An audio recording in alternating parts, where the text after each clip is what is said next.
de 12 jusqu'à 19 degrés. On navigue jusqu'à 4 à 5 degrés au-dessus des normales de saison. Ce soir, encore un temps calme à l'échelle de l'Hexagone et des valeurs au thermomètre qui oscilleront entre 4 et 12 degrés. L'information continue. Très belle journée sur France Info. C'était la météo avec les solutions bucco-dentaires Ricless pour une bouche fraîche et saine. Ricless. Profitez de bons moments en intérieur et en extérieur. La météo avec Akena. Akena, véranda, extension, pergola, abri voiture.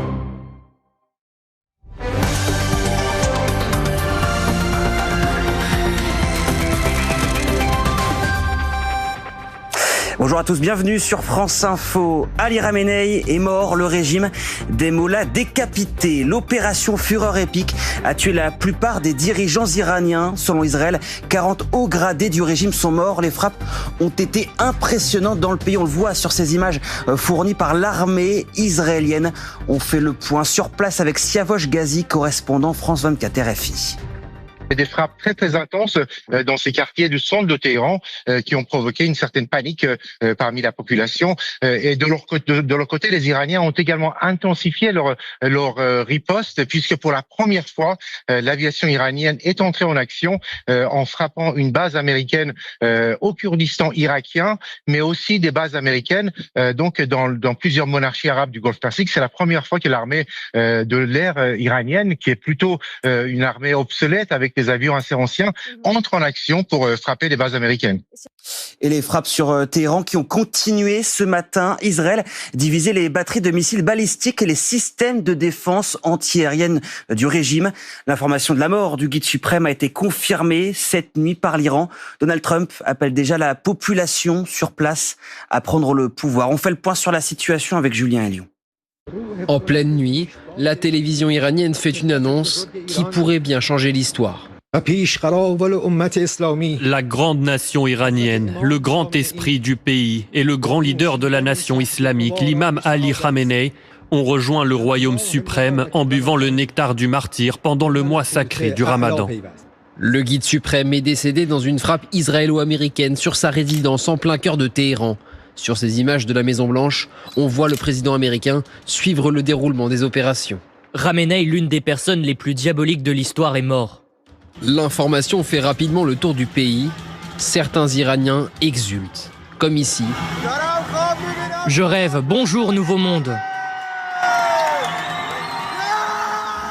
Les gardiens de la révolution ont également perdu leur chef dans une frappe israélo-américaine.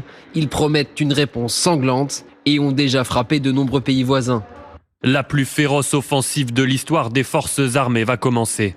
Après la mort d'Ali Khamenei, l'Iran a décrété 40 jours de deuil national et 7 jours fériés. 3 hauts responsables, dont le président, assureront la transition. Et on l'a entendu alors que l'Iran menace de frapper fort, le président américain Donald Trump menace lui d'une riposte militaire, je cite, sans précédent en cas de représailles. On retrouve tout de suite à Washington notre correspondante Eliana Bonas. Oui, Donald Trump affirme que ces bombardements pourraient durer toute la semaine de façon ininterrompue, aussi longtemps que ce sera nécessaire, dit-il. Donald Trump qui hier refusait d'employer le terme de guerre, il préfère évoquer une opération car il le sait, sa popularité est en jeu.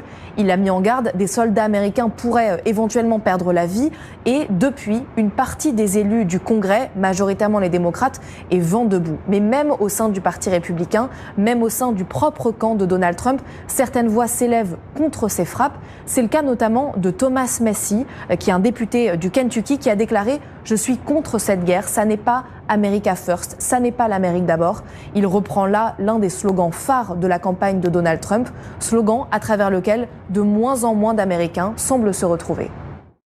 Et malgré ces menaces américaines, la riposte iranienne ne s'est pas faite attendre. Téhéran a bombardé la plupart des monarchies du Golfe.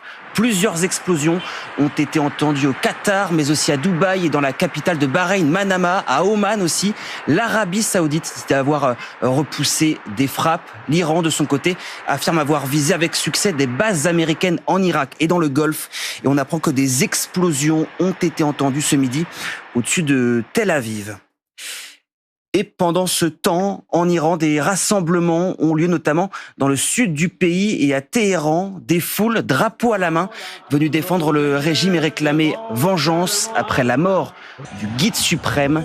Des manifestations qui ont aussi eu lieu en Irak où des centaines de personnes ont tenté ce matin de prendre d'assaut la zone hébergeant l'ambassade américaine à Bagdad.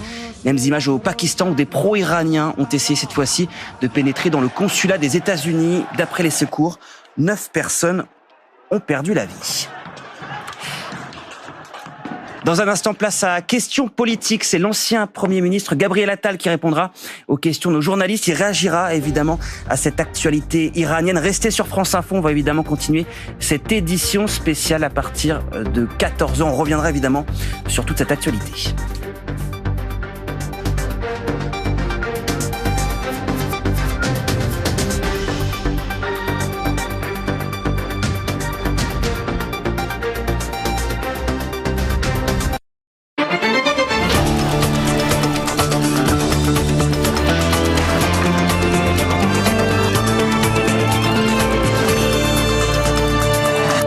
Bonjour à tous et bienvenue dans Questions Politiques.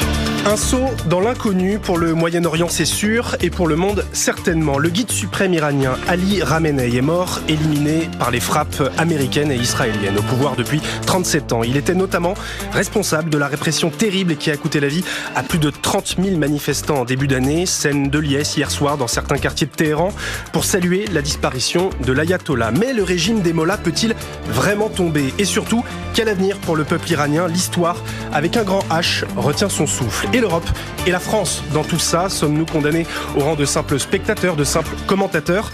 Voilà des questions existentielles que ne pourront esquiver aucun candidat à la prochaine présidentielle. Notre invité du jour en a bien conscience. Il a justement entamé ces derniers jours une tournée à l'étranger pour tenter d'acquérir une stature internationale qui lui fait encore défaut, car notre invité ne le dit pas encore ouvertement, mais la présidentielle, il s'y voit candidat et s'y prépare activement. L'ancien Premier ministre et secrétaire général du parti Renaissance, Gabriel Attal, est en direct sur France Inter, mais aussi sur France Info, Canal 16 de la télé et en partenariat avec le journal Le Monde. Nous sommes ensemble en direct jusqu'à 13h pour répondre à toutes les questions politiques et elles sont particulièrement nombreuses aujourd'hui. France Inter. Questions politiques. Julien Némy. Bonjour Gabriel Attal. Bonjour Julien Némy. Merci d'avoir accepté notre invitation. À mes côtés,